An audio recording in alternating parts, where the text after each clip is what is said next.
Hello and welcome everyone. I'm Aubrey Reeves, CEO of Business and Arts. Before we begin, I'd first like to take a moment to acknowledge that I am a settler speaking to you from Toronto.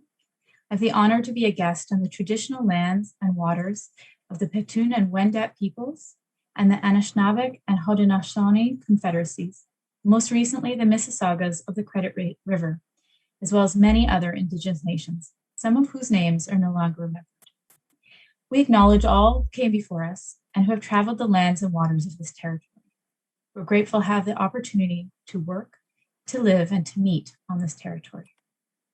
By saying the names of its original keepers, we remember that this territory continues to be subject to the dish with one spoon, Wampum Belt Covenant, an agreement between the Haudenosaunee Confederacy and the Three Fires Confederacy of the Anishinaabe to peacefully share and care for the resources around the Great Lakes.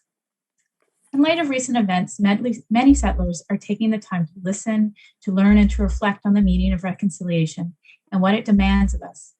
Let it compel all of us to move beyond words of acknowledgement and into actions that will right wrongs, to commit to the learning of the history of the genocide, displacement of Indigenous nations, and to continuously decolonize frameworks and roles that were imposed upon Indigenous peoples. We are reminded that colonization is not just a part of a long ago history, but continues to impact and shape communities. And as such, we have a choice in how we participate in the treaties of these lands.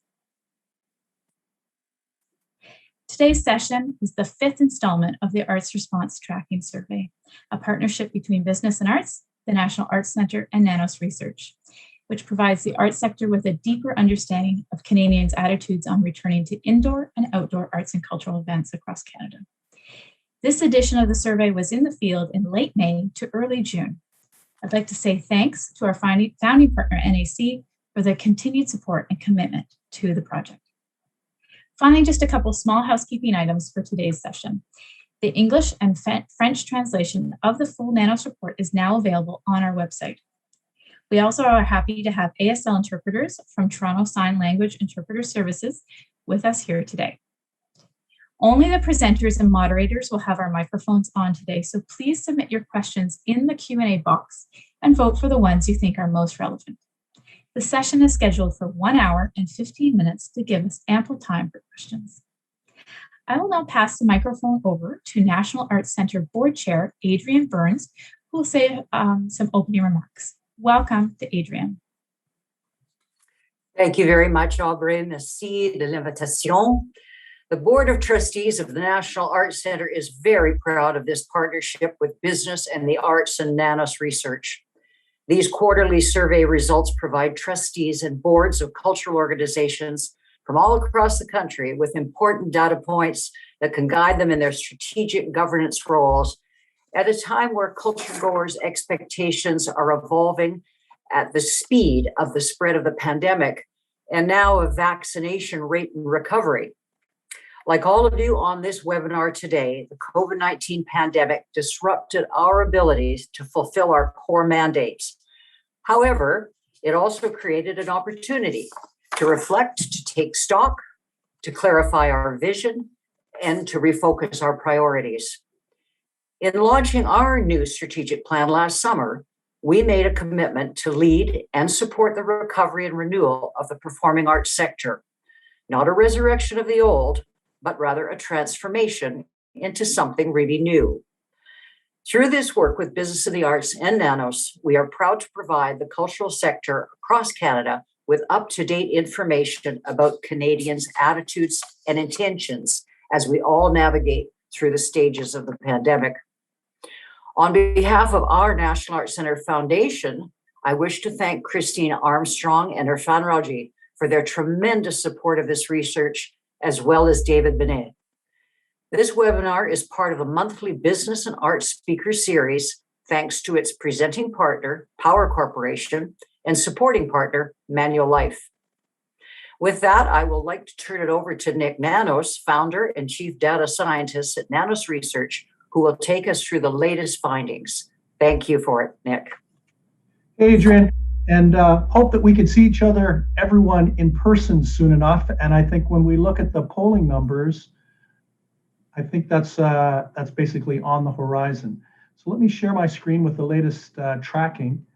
And what I'm going to do is a bit of a walkthrough where we're at. And as you can see from the top headline is that what we're seeing at least is optimism and people getting ready to start to normalize things and to return to further engage in those arts and culture organizations that they really love. So I'm going to do a walk through this just in terms of the methodology itself. So as you know, this is a tracking study. We've been doing this on behalf of Business in the Arts and the National Arts Center. This particular wave was just completed in June. It's comprised of about 576 culture goers. So those would be individuals who had attended a culture or participated in a cultural activity in the 12 months prior to COVID, and it's accurate plus or minus 4.1 percentage points 19 times out of 20. So where are we at? Check out the tracking numbers. So when we ask culture goers about their plans to return to in-person events, what you can see comparing November, February, and May is basically a trend that suggests that an increasing number of individuals are ready immediately to return, up a full 10 percentage points for returning to indoor events from 25% to 35%, up 12 percentage points for returning to outdoor events from 33 to 45%, and still strong as it was in February for museums, but a net increase of 8 percentage points for museums between November 2020 and May 2021. So the good news is that as we move through the pandemic, what we're seeing is incrementally, wave after wave, month after month, an increasing proportion of culture goers who report that they are ready and plan to immediately return to engage in those culture and arts activities that they love. The caveat here is that there's a direct correlation and relationship between vaccinations and what I'll say the plan to return, and it shouldn't really be a surprise. The good news is as Canada is, for all intents and purposes, among the top group of countries to administer first and second vaccinations, that we're really well positioned for a return to some sort of normalcy coming out of the pandemic, just because of the success of the vaccination program. And we talked about this earlier, that this was a key marker, and that still people mention vaccinations as the key marker to return to activities, and this will continue to be the case. The good news is, compared to the past, that right now what we know from the other research that we're doing is that Canadians are feeling quite good about the vaccination program and its rollout, and now are starting to plan. They're starting to plan their lives for the fall, for Christmas, and for next year to try to return to those activities that they love, and the expectation that they will be able to participate in person in those arts and culture activities. So it's quite good news in terms of the trend on that front. The thing is that for outdoor culture goers, they're less likely to mention vaccinations and are still increasingly say that they're okay with not having a lot of precautions compared to those indoor activities. So there is a significant difference between indoor and outdoor activities. But considering that we're in the summer and the fall, which are prime times for outdoor cultural events, it speaks to kind of what I'll say the positive environment that likely exists when it comes to individuals participating in outdoor cultural events, where they might not need what I'll say as heavy an intervention compared to those indoor events. But the fact of the matter is, the reality is that we will still need to continue to respect and follow public health guidelines on what are the best practices, even with the pandemic being under control more than it has been in the past, and with vaccinations ramping up. One of the new segments that we tested in this particular wave actually had to do with corporate sponsorship. And what we did was we looked at some research that we had done in the past for Business in the Arts, the Culture Track study that we had done in Canada. And what we decided to do was to revisit the whole topic of how culture goers felt about what I'll say corporate engagement with the arts.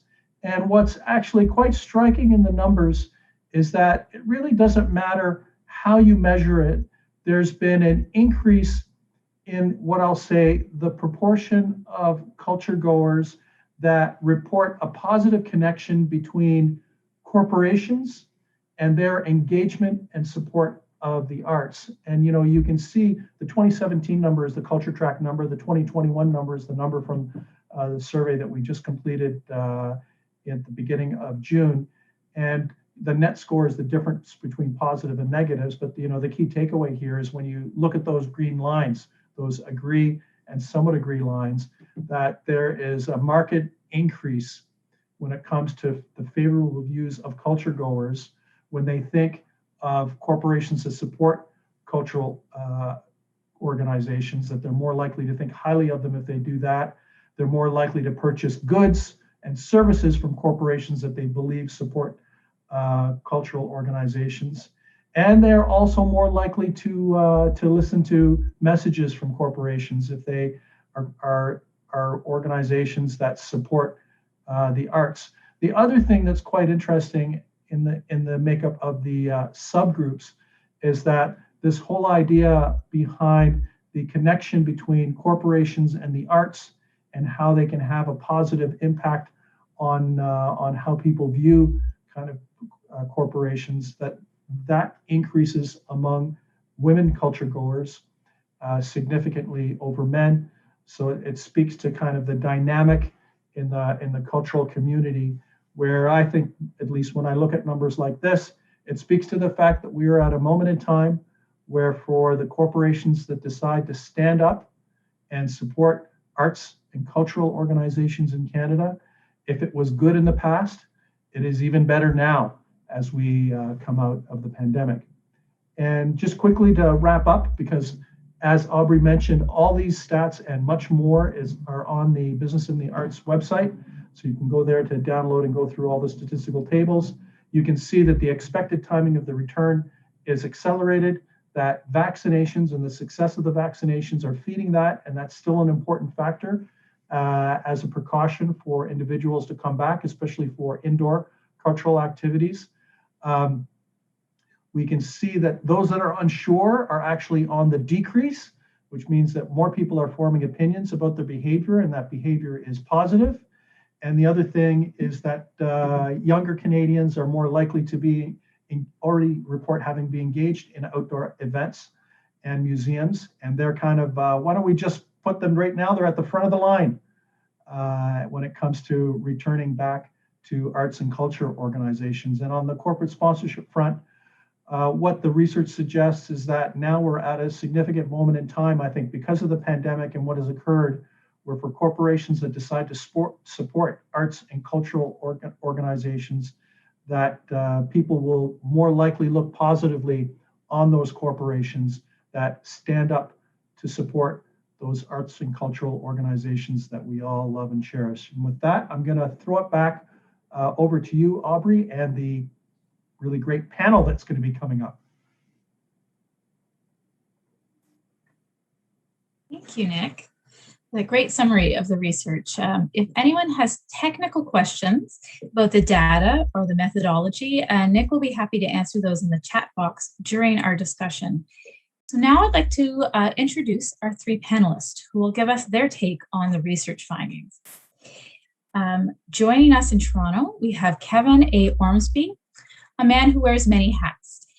He is an art strategies consultant, artistic director of KasheDance, and program manager at Cultural Pluralism in the Arts Movement, Ontario, where he delivers equity, diversity, and inclusion programming for artists and organizations.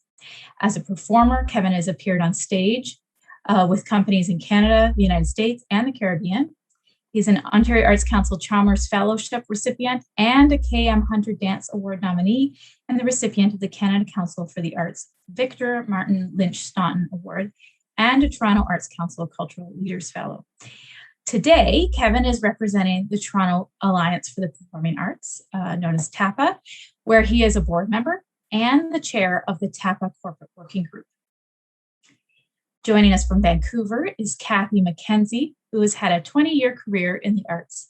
Kathy began her career at the Professional Association of Canadian Theatres and Toronto Alliance for the Performing Arts, which gave her an appreciation of the issues and challenges facing the broader performing arts community. In 2007, Kathy moved to Vancouver, where she took on the role of manager of corporate sponsorships and foundations at the Arts Club Theatre Company.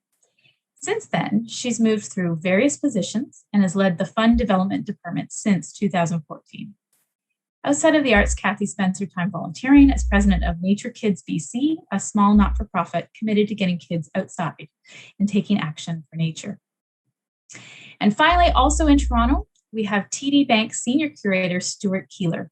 Stuart brings 25 years of experience in supporting the creativity and imagination of artists by presenting groundbreaking programs of contemporary art, craft, living heritage, and architecture with the goal of inspiring the radical imagination of audiences. Stuart's expertise includes American and Canadian contemporary art, culture and arts leadership, collections management, and philanthropy focused on equity, inclusion, and care. Stuart's curatorial academic research areas in contemporary art are focused on public art and social practice, humor and empathy in art, and the role the artist plays in the built environment. I'm very excited to hear what our panelists have to say, so let's get started. Hi, everyone. Welcome. My first question is going to be for Kathy. It's very encouraging to see the optimism of the public in the survey findings. And in British Columbia, you're now in step 3 of your reopening with indoor gathering, seated gatherings permitted of up to 50 people or 50% capacity, whichever is greater, and outdoor gatherings of up to 5,000 people. What does the Arts Club have planned for the summer season? And what precautions are you taking so that the public will feel comfortable returning to your venue? Thanks, Aubrey. And just before I answer your question, I want to acknowledge that I am fortunate enough to live and work in these beautiful lands that were traditionally the homes of the Musqueam, Squamish, and Tsleil-Waututh First Nations. So now to your question, it's very exciting. As of July 1st, things really eased up here in BC. We are offering 2 live summer shows, as well as 1 audio play.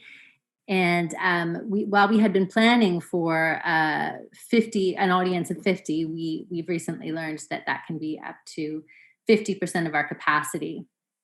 So at the moment, we've chosen not to be in our largest venue, the Stanley Theatre, and instead that means that we can have 125 at our Newmont stage and 225 at our Granville Island stage. So we're one of the few companies, I think, in Canada that was able to stage live performances earlier in our season. So at the end of 2020 in the fall, we had some one-person shows then, and that gave us ample practice at implementing COVID protocols. So just to talk about some of the differences between then and now, I'm happy to go into that a little bit more. But in the fall, one of the things we did as sort of our own insurance policy was we double cast each show, and each creative team was duplicated so that we had 2 crews, 2 stage managers, 2 performers.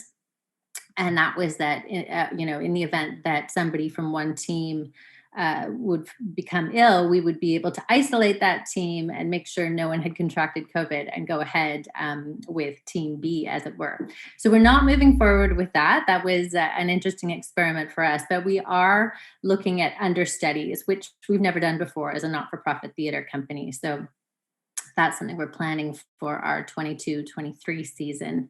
But in addition to the artistic team, some of the things we did for our patrons, really, we've always gone back to the provincial health order and looked at what are the province's recommendations, and we've worked closely over time with WorkSafe BC, just to ensure that, as things change so quickly, making sure that we're following the rules that have been laid out and the best advice that there is. So moving forward, one of the things they've changed that is a big difference is that masks indoors are no longer mandatory. So that's a big change. Nor is social distancing of 6 feet or 2 meters. So we are strongly encouraging our audience to wear masks, and we'll be asking staff to wear masks when they're moving around as well in our workplace, but it will no longer be mandatory. So that's a big change. Another change is we used to have everyone fill out a declaration of fitness form before coming to the theater, and they would be arriving at staggered times. So our audience would come at 10 minutes apart in increments to avoid gathering. So that is not required either anymore. And we believe that through ticket sales, we'll be able to conduct contact tracing should that be necessary. Knock on wood, hopefully it never will be. But that's something that has changed. We also have created a seat map, though, regardless of the rules changing around social distancing. The reality is that we are seating people in bubbles. So parties are at least 3 seats or an aisle apart from the next party. So while it's not quite as strict as 6 feet, it is nearly more or less that distance. So we're able to do that in our 2 spaces.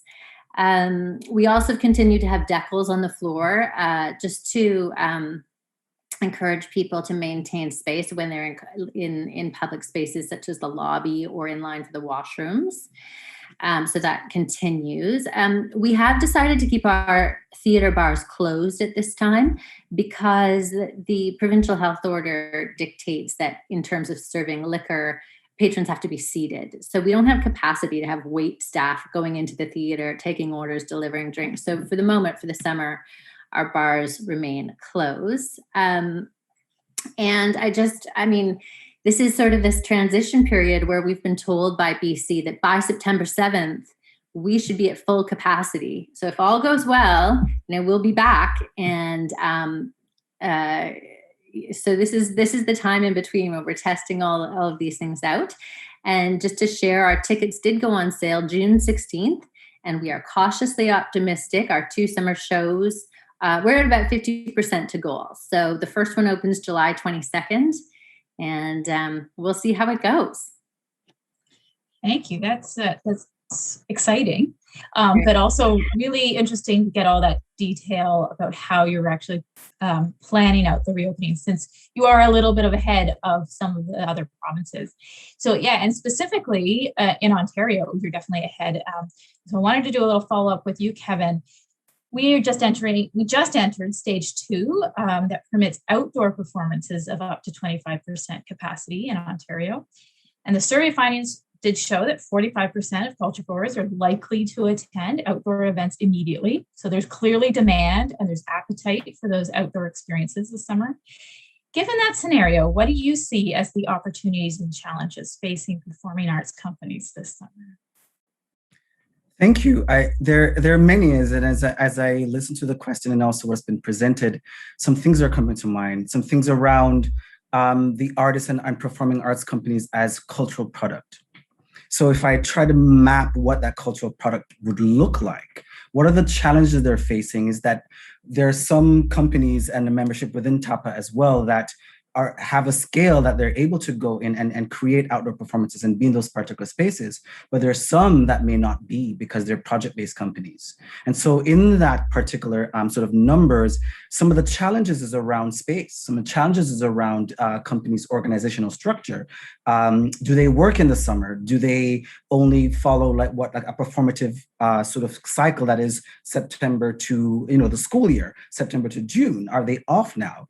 So with this opportunity, they have to be thinking about also how are they incurring costs? What costs are related to not being able to rehearse before and now jumping into rehearsal? What are some of the needs of the artists for which they're working with? Are they in spaces where they're able to do that to actualize some of the potential of that 45% of culture goers and their willingness to arrive in outdoor spaces? Primarily, a lot of the membership and also a lot of the companies are working and thinking about indoor performances mainly. So that shift to also then prepping for an outdoor space means that they may not have the capacity and resources to do so. But there are opportunities here. The opportunities that I'm always curious about is as performing arts companies and thinking about cultural product, how do you then tailor performances? what exactly exists in as you transition through being indoor to now being outdoor? How do you tailor performance differently so that it's meeting that outdoor demand and need? And also then the big question is, where do you perform? How do you perform? Is it in permitting? So because you have to go through permits again with the city to receive permission to performing outdoor spaces. And it requires a lot more also production value and production costs to achieve that as well. So there's going to be both an invitation, but also a disparity in how people are going to be able to engage, but also how are performing arts companies engaging and or what are they presenting in those particular spaces. Mm-hmm. Just out of curiosity, do you have any performances planned this summer?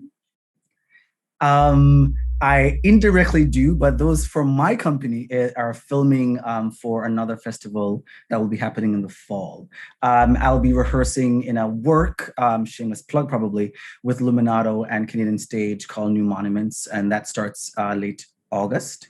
But again, the same sort of questions that I've been posing here in this conversation arises there. What are some of the what are the COVID testing guidelines as we are now working in pods and then transitioning to being with each other in a space where there's 8 choreographers and many artists to do a filming? What are some of those things and where are the sites?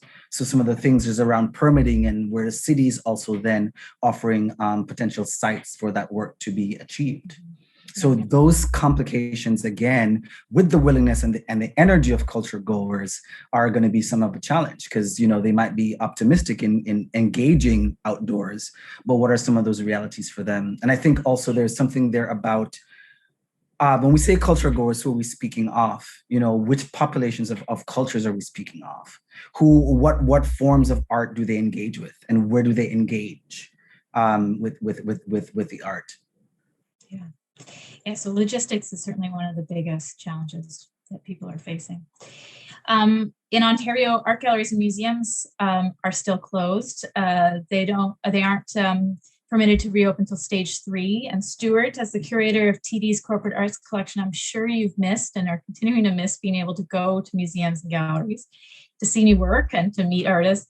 But meanwhile, artists have missed out on so many opportunities to show their work and to develop their work at residencies. So many have been canceled, but also missed out on a lot of networking opportunities with curators and with collectors.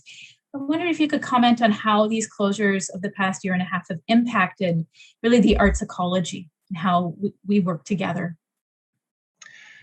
That is a tough question, my friend. I will do the best I can. So I'm going to start off with history. You know, art history tells us that art and artists always tell the story of this time, of any time.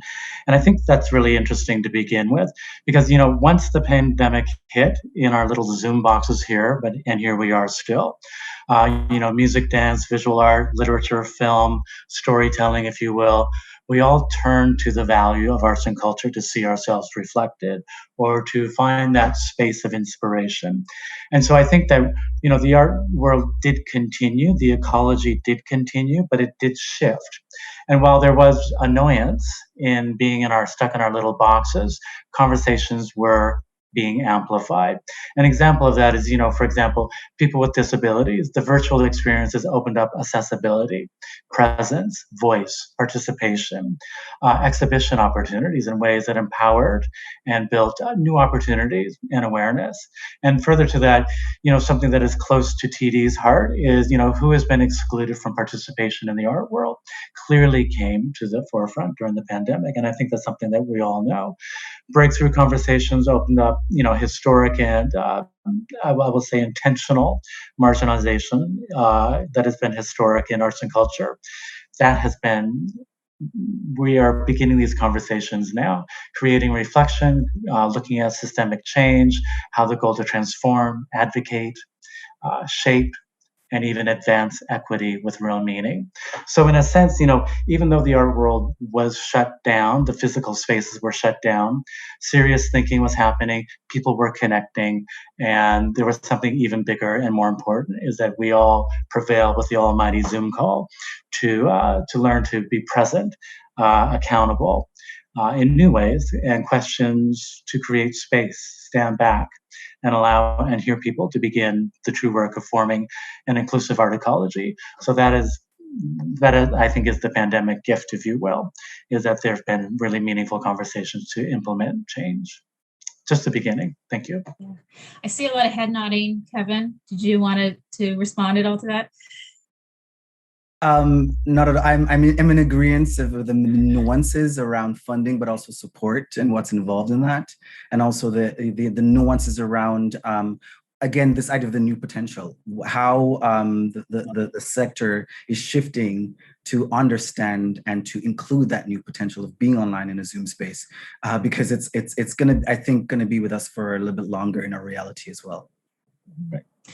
Yeah, and Kevin, as I said in your bio, you're here representing the Toronto Alliance for Performing Arts, and TAPA recently surveyed your membership about the impact the pandemic has had on their revenue sources, including sponsorship and philanthropic giving. What can you tell us about those findings and how they relate to the Arts Response Tracking Survey findings?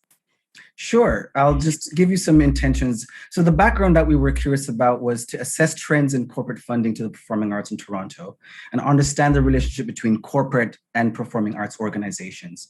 And for us, because we're also advocates, because we're also working with members and we're curious about that relationship, we focused on many things around financial institutions, insurance companies, retail, and other businesses.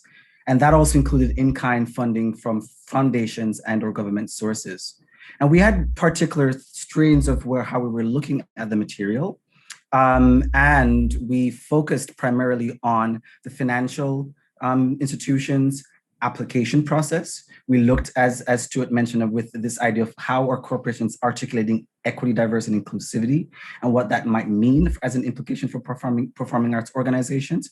And I just want to focus now on two slides, primarily the idea of giving, corporate giving. And so what you're seeing here is a state of corporate funding. For us, it was interesting to note that, just going back to my slide here.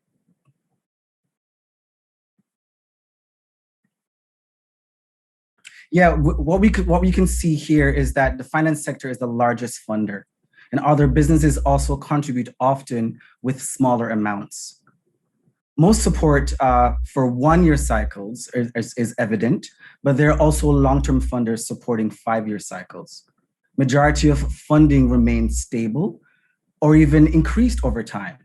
Some declines did occur, of course, among long-term funders of long cycles. And so when Stuart talks about like the equity is it a shift we're curious about, is it a shift in where funding is placed with long-term organizations, or is it a shift with now supporting short-term 1-year type projects? As you can see, finance is 63% in the arts sector for one year application processes, and for 5 years, it's 14.8%. So there is some definite shift in those particular variants as we see. What's also interesting on the other column,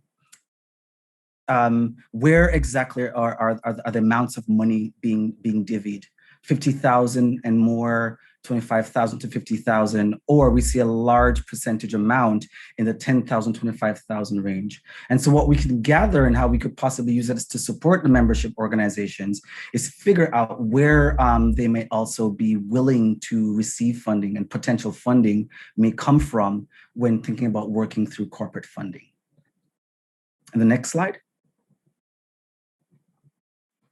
And so what we see here is, again, the change in funding over time and where the numbers are indicating a negative at 2.7 or none at all.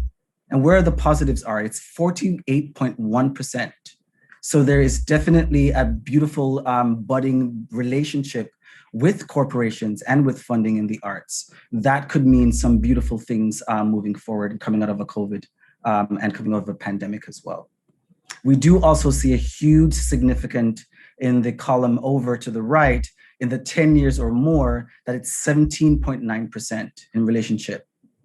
So the funder representative sits where they sit with arts organization is significantly in those who filled out our survey in 10 years or more in a relationship. And that shows the amount of support they also receive, sometimes over $50,000. That's it. Thanks for that. That's really nice to see what trend you've seen in Toronto amongst the fairly large membership base of TAPA. So that's the trend in Toronto among performing arts organizations. Let's get a little more specific with Stuart. How did TD's banks adapt or change the way you sponsored and funded arts projects over the last year and a half during the pandemic? Thank you for that. Our focus shifted to actually acute needs and how do we address short-term needs and the inequities within the system. So we all have seen firsthand through the interconnectedness of health, social, economic, environmental issues, and the shift of arts and culture. So all impacting individuals from racialized, newcomer, Indigenous communities, as well as those experiences unstable employment, insecure housing, or those living in remote communities, if you will. Also socially and geographically isolated. All of this came to the forefront with the pandemic. In 2018, TD launched the TD Ready Commitment. Many of you might be familiar with the platform.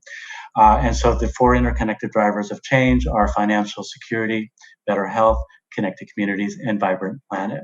Connected communities is the arts and culture driver. Honestly, TD could not have foreseen an unprecedented global pandemic. And unfortunately, COVID is a perfect example of how these things are so interconnected and related. One issue really impacts the other. TD Ready Commitment, our strategy is about how we bring our business, people, and philanthropy together to drive social impact. That is the meaning and the message. As a financial institution with over 25 million customers globally, we recognize that we have an important role to play. And from a philanthropy perspective, all onset of the pandemic, the TD Social Impact team led by Naki Yosuche and the Community Investments Committee were focused on directing a portion of the funds to support immediate COVID-19 recovery in health primarily.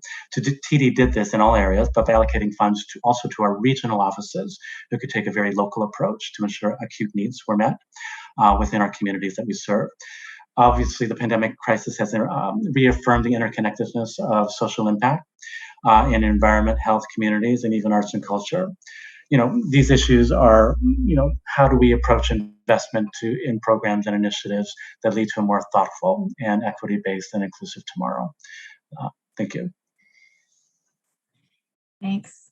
And I have a follow-up about the Ready Commitment a little later, but first I wanted to ask Kathy, the survey showed that 73% of culture goers thought highly of corporations that support cultural organizations, and this is up 22 points from when Business and Arts asked the same question in 2017, pre-pandemic.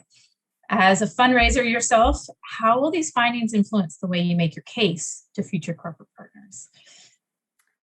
Thanks, Aubrey. Yeah, I think it speaks to how important it is that people find corporate values that align with their own. Certainly in approaching corporate partners, being able to talk to a sponsor about the impact of their investment is really important in sustaining a relationship, and having timely and relevant data, especially as it relates to brand affinity, will be very important in making a strong case for support. So this survey will substantiate our belief that patrons are more likely to support businesses that support the arts. So, it's a very, very helpful tool and great for all of us who are out there trying to build those partnerships. But further to this metric, I wanted to point out that maybe just as important is the finding that Canadians are ready to return to the arts, because those clients and customers of those businesses are the ones completing this survey. So, for example, at the Arts Club, client hosting is a huge driver of our partnerships, being able to take people to the theater. And as I've been speaking to them about renewing their sponsorships for our 22-23 season, there has been some hesitation. It's one thing to make a choice for yourself about whether you feel comfortable going indoors to watch a live performance, but people are uncertain how their customers will react. So having this data and continuing to have this data as time goes on will really help us make that case as well. So it's all good news. That's great to hear. So yeah, Stuart, back to you. You mentioned you launched the TD Ready commitment in 2018, and it's an approach that is impact driven and really focused on driving change, as you mentioned, in 4 key areas. Specifically in the arts, you've been focused on projects that amplify diverse voices and help to build a strong sense of community through shared experiences. With the changes we've seen in the world in the past year and a half, many other funders are interested in contributing to social and artistic change now. What advice would you give to those other corporations that are just starting out to explore and impact a socially focused approach to arts funding? Thank you, Aubrey. Care, thought, meaning, equity, authenticity. These are our key buzzwords, but there's something definitely that is personally felt, I think, through each member of our philanthropy team. At TD, we also think in things in terms of deeper long-term effect, not just at face value. And so rather than saying we donate X, Y, Z, thousands or million, we think about the impact of that money and where it's going and who is the benefit of that. And so, where does it go? How many people will be exposed to a new perspective by attending a free exhibit? How many people's curiosities will be sparked by reading about the history of a population through art? How many new voices can highlight, amplify, and bring into the mainstream to make culture more equitable? And it also goes on is, who is being seen? What is the story? What voice is being amplified? How does the story connect people and communities who do not normally come together? How are we shifting and attaching ourselves to these social conversations that are happening all across North America and the world? The power of art knows no boundaries or ends. I think that this audience here knows that. But trust in the process of creativity, trust in the process of artists to lead us to the best way. Also to trust artists to bring people together, to see, feel, and experience. So we need to think beyond what you see is what you get, rather to what is the dialogue that is being created, what is enabled through arts and culture experiences. Yeah. That is where the change happens. Thank you. So I just want to remind everybody in the audience, we are going to have an open Q&A session very soon. I really am coming up to our last question. So if you have a question to ask, type it in the question and answer box now, so we have a chance to get to it. So yes, my final question is really for all 3 of you, but maybe we'll start with Kevin's response first. With the public voicing such positive perceptions of corporations that sponsor or give philanthropically to the arts, are you optimistic for the recovery and reopening period ahead? And what will you be doing differently to build those partnerships between the arts and the private sector? Yes, definitely optimistic. I think, and I'm smiling, and not because I know Stuart for many years, but this idea that we're hearing around diversifying what it means to give, diversifying what it means to have a conversation with a corporation around what they might want to fund and how they might want to fund it, and how they might want to be involved in the artistic practice is an interesting and beautiful way around that I think performing arts organizations can look at recovery and begin to think about what exactly is involved in reopening. How do they actually do so differently with a relationship that is built around mutual understanding of not just the social need and impact, but also of the corporation's philanthropic goals as it now intersects with the arts. And so there's a beautiful change here that is happening, I think, across the country, but because of the pandemic around, it's not just about what you create anymore. It's about how you're using that in the amplification of the needs of a diverse community, diverse Canadians, and the specificity of how that might arrive for arts organizations in communities, in many ways that you could do work in communities.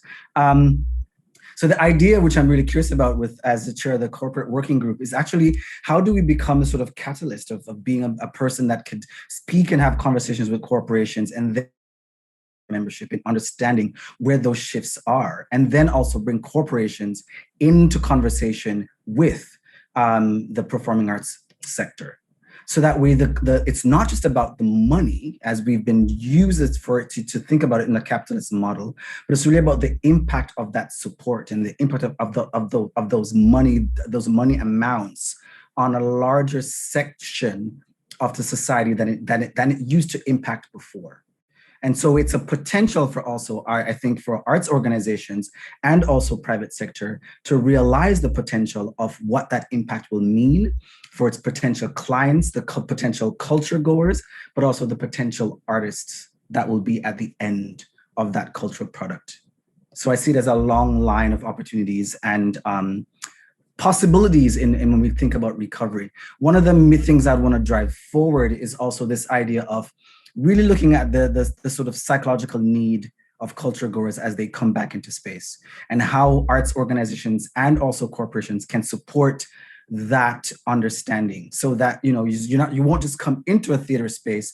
You will have to have confidence that your safety is understood, that there's a way to understand what are the safety protocols, what are the sort of funding protocols, what is the philanthropic seeds that are also being sown in that relationship between the culture goers, the society, and the arts industry and sector. Well said. So go to you, Kathy, next. Are you feeling optimistic, and what are you doing differently for building partnerships? Sure, I am. I'm feeling very optimistic. As I said, we've just started renewing sponsorships for our 22-23 season, which begins in September, and we do have a five show subscription season. So far, we've been seeing some of our long-term partners renew. And as I listen to the discussion here, I mean, there's so many little kernels that stand out to me. We have many sponsors, but then we also have corporate partners who give philanthropically, and it's almost sort of two different worlds, as many of you will know. And so just thinking about that as well. And I think it was Stuart who mentioned the gift. One of the gifts that we've had during this pandemic is really an opportunity to take the time to think about how we'll emerge as stronger organizations with new practices. And that's certainly true at the Arts Club.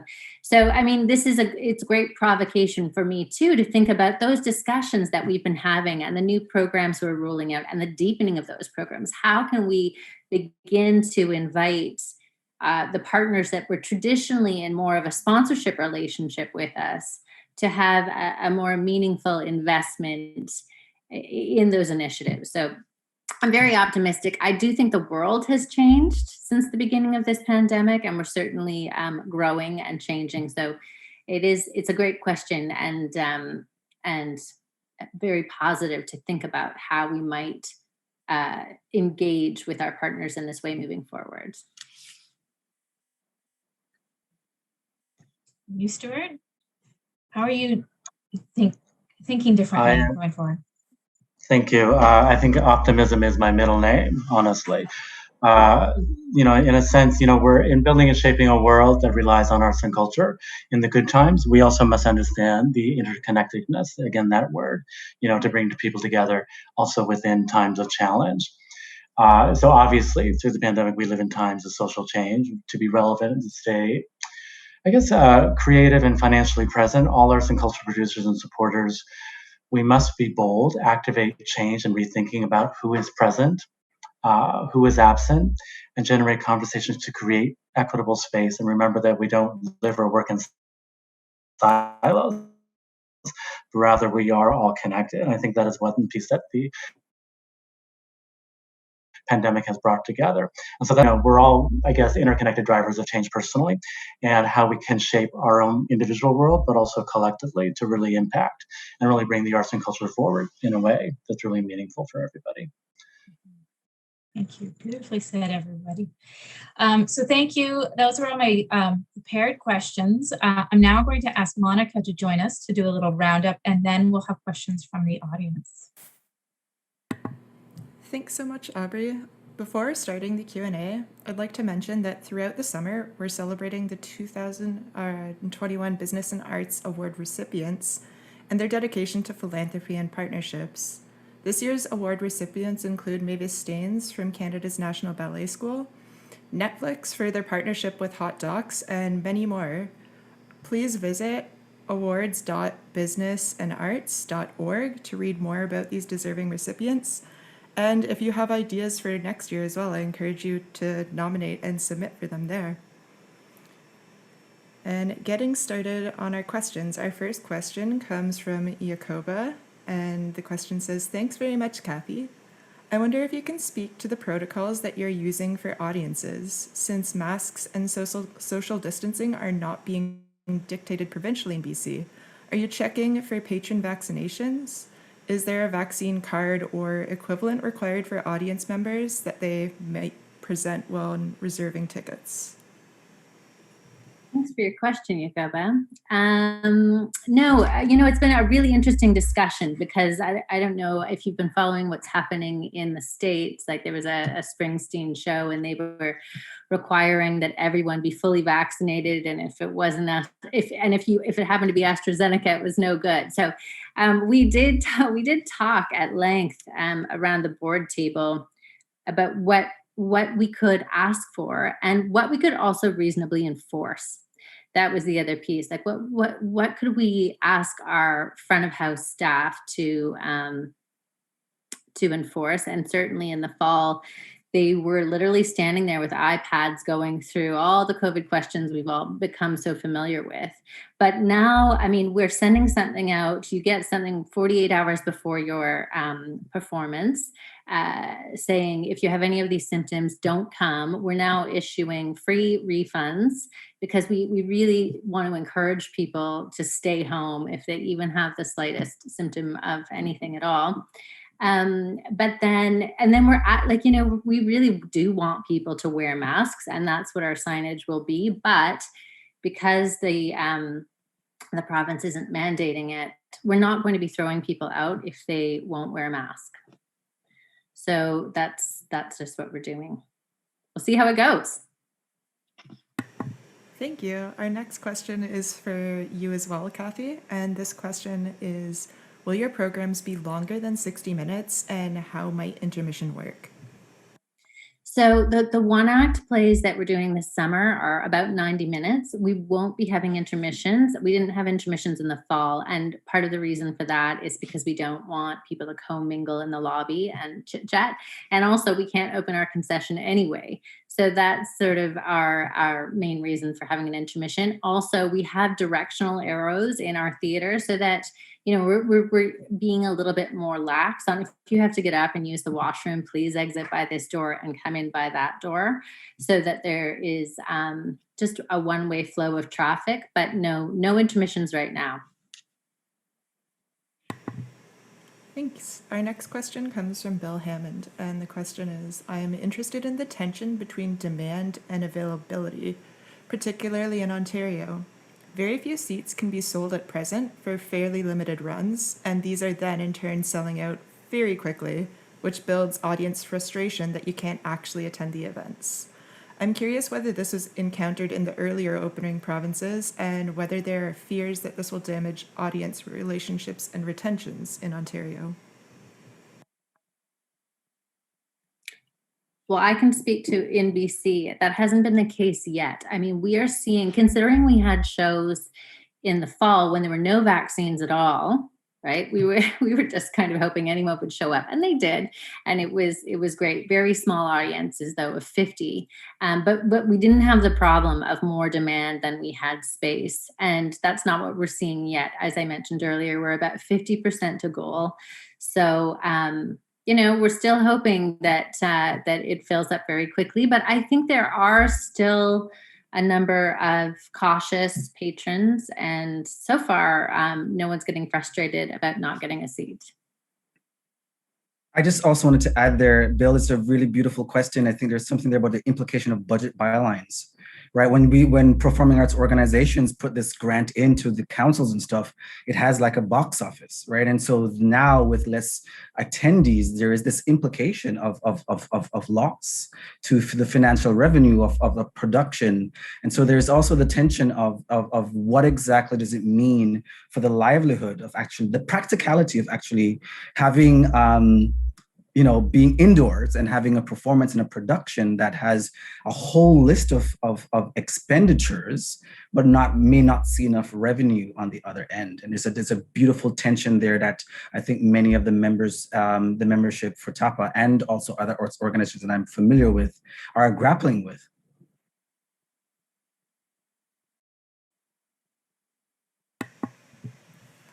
Okay, our next question is for Stuart, and the question is from Mary. Thank you.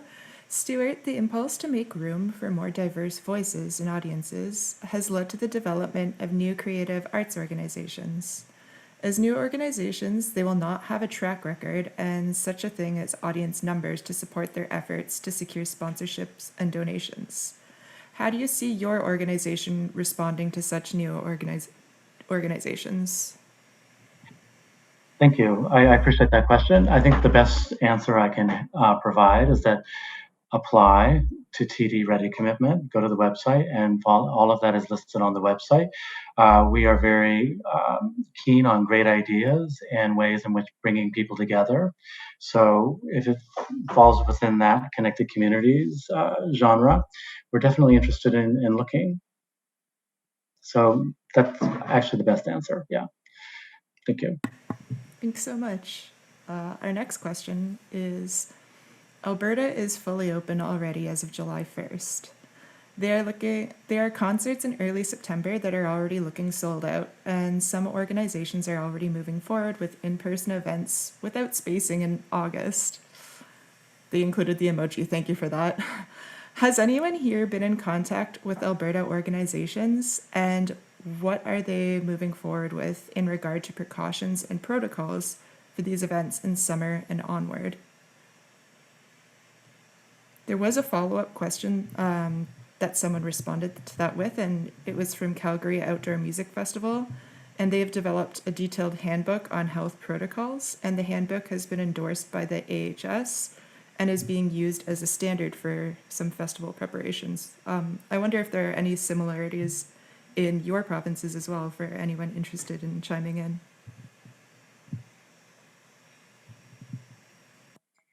I'll just say that, what BC is talking about is moving from pandemic to prevention. And so with that, it's a lot of the things that we know about, hand washing, wearing a mask if you're sick, staying away if you're sick. It's all those things that we've been hearing about for 16 months.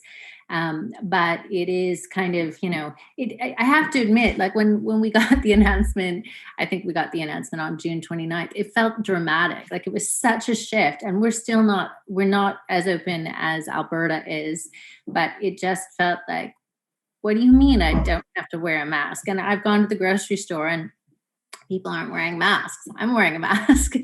But it's such a strange, again, we've spoken about that psychological shift for people because, there's real fear, and we've been carrying that around for a long time. So I think that will be an incremental journey to overcome that and be comfortable again.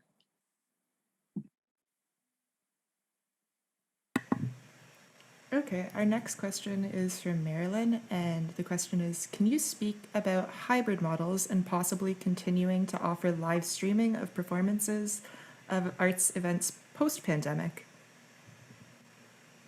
Yeah, I'd love to address that one. I think any organization, if they're concerned about what it means to provide impact in the future, they should consider both live performances and something either recorded or streamed after. And I think with the animation of the digital space, I think it's an invitation to also think about monetizing both opportunities in a live format and then in a live streaming and or pay-per-view format. So yeah, I do believe there needs to be a need for many organizations, arts creators also, like myself, to think specifically about what it means, but also then what are the implications in your production time, in the moments when you're in theater, which days are focused for recording and which days are focused for live performances.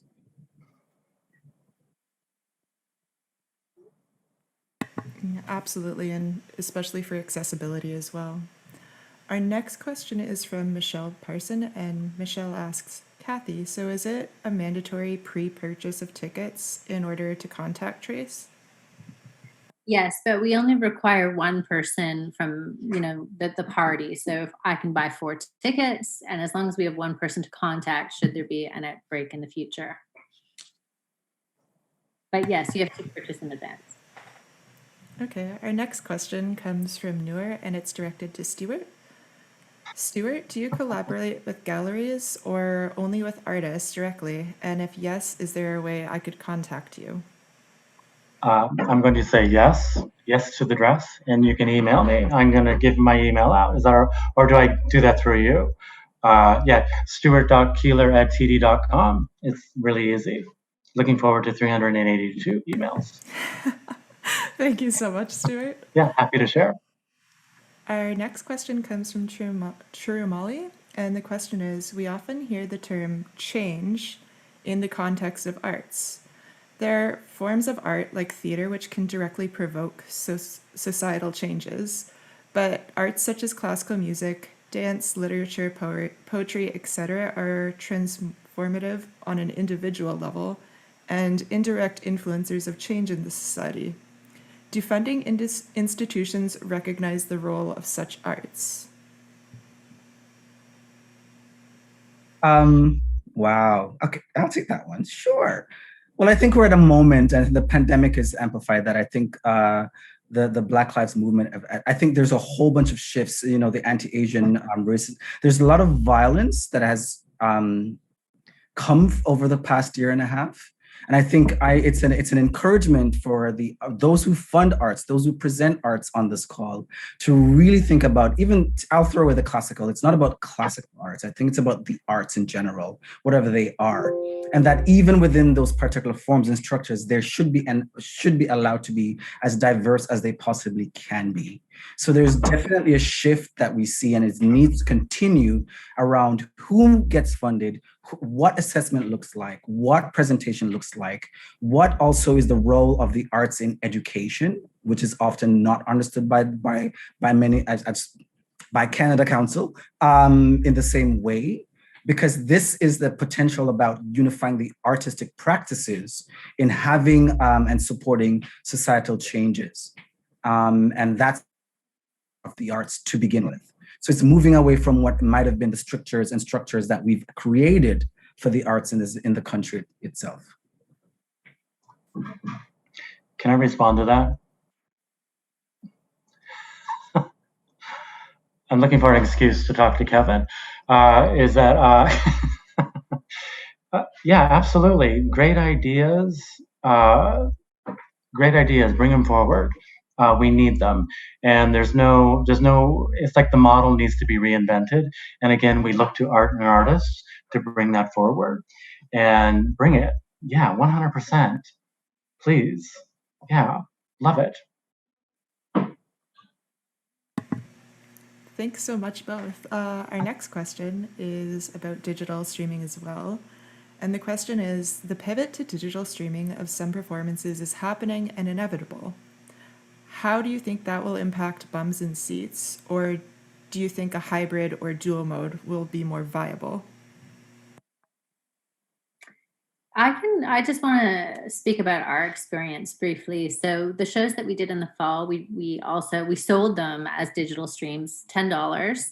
It was like a pay per view. Well, we had you could watch it live on opening, or you could watch it at your convenience for a certain period of time. And everything happened that we've already talked about here: new communities, people who weren't in the vicinity. There were all kinds of benefits. One of the things we're running into in planning the future is getting the rights to digitally stream some of the bigger productions that we would have name recognition. So it's a different story if it's a new work, but we're wondering how to navigate that moving forward when it may not be possible to share something digitally with an audience. And I'll just add real quickly, I love this idea of reframing things. I think the bum in seats comes from an old model of theater seats. And I'm like, bums in seats, if you sit at home in your couch and you're watching a live streaming, that's bums in seats. How do I, if I'm thinking as someone who runs a company, how do I engage with you digitally at home? That's bums in seats as well. So it's really thinking, how are some of these very pervasive things that have not been working for us in the arts? And some of the findings we see about back to theater, what is going to be different and provide social value for persons purchasing tickets? And what is that? I just offered it as a question because I think that's going to be part of the shift that I know culture goers will be wanting to experience as well.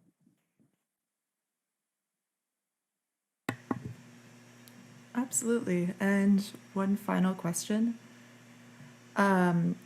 This question is, has there been solid guidelines that your organizations have been working with to develop artist fees in terms of traditional live performance fees versus the new recorded performance fees, more in line with the ACTRA, film and TV? If not, what do you think the future holds for the blurred lines of performance delivery? Sorry.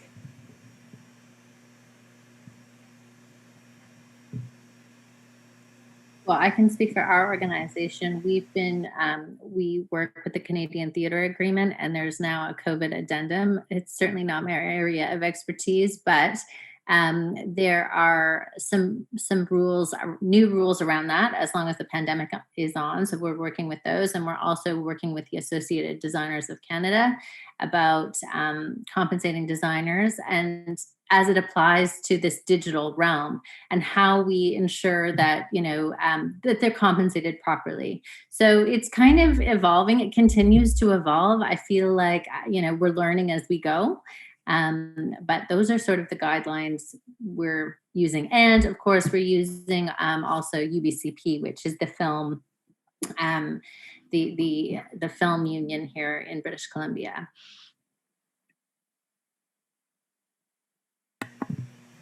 Thank you. Being cognizant of the time, we did have one more question that came in that's really good. I think this is the last one we'll have time for. The question is from Lynette Hines, and Lynette asks, is anyone able to speak to the success of monetizing streamed performances, or the process of streaming, or suggested ticket prices of streaming? Well, as I mentioned, ours were $10, which, and maybe Kevin has something to share too, which we, it was a bit of an experiment. We didn't want to make it too expensive, but we also recognized that there are significant costs in filming. We wanted it to look as professional as possible. That meant multiple cameras and a director, like a film director, which we hadn't had in theater before. So I really have to applaud our production team, who really learned on the fly how to film things and adapt, and so yeah. I mean, when you say success, I would say we did have success, but our targets were low. We just wanted to break even. We weren't trying to make a lot of money from this, but we were just trying to recoup our costs.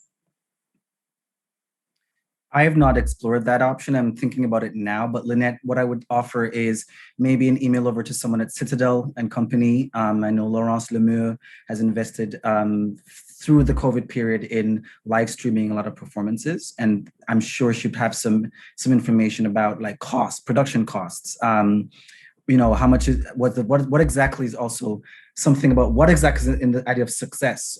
Is it just that we reach more people? Is that success, or is it about just the monetizing of it? What exactly is involved in that? I think there's a balance between also how much are you paying for the monetizing stream to do that for you. So there's many pieces in that question. So yeah, if you're interested in how many persons attended, I could Laurence at Citadel and Company, Laurence Lemieux, would be a good base place to ask that question. Thank you all so much for taking the time to answer the questions, and thank you to you who are watching and gave us so many great questions to think about. I'm going to pass it back to Aubrey now, and thank you as well to our interpreters.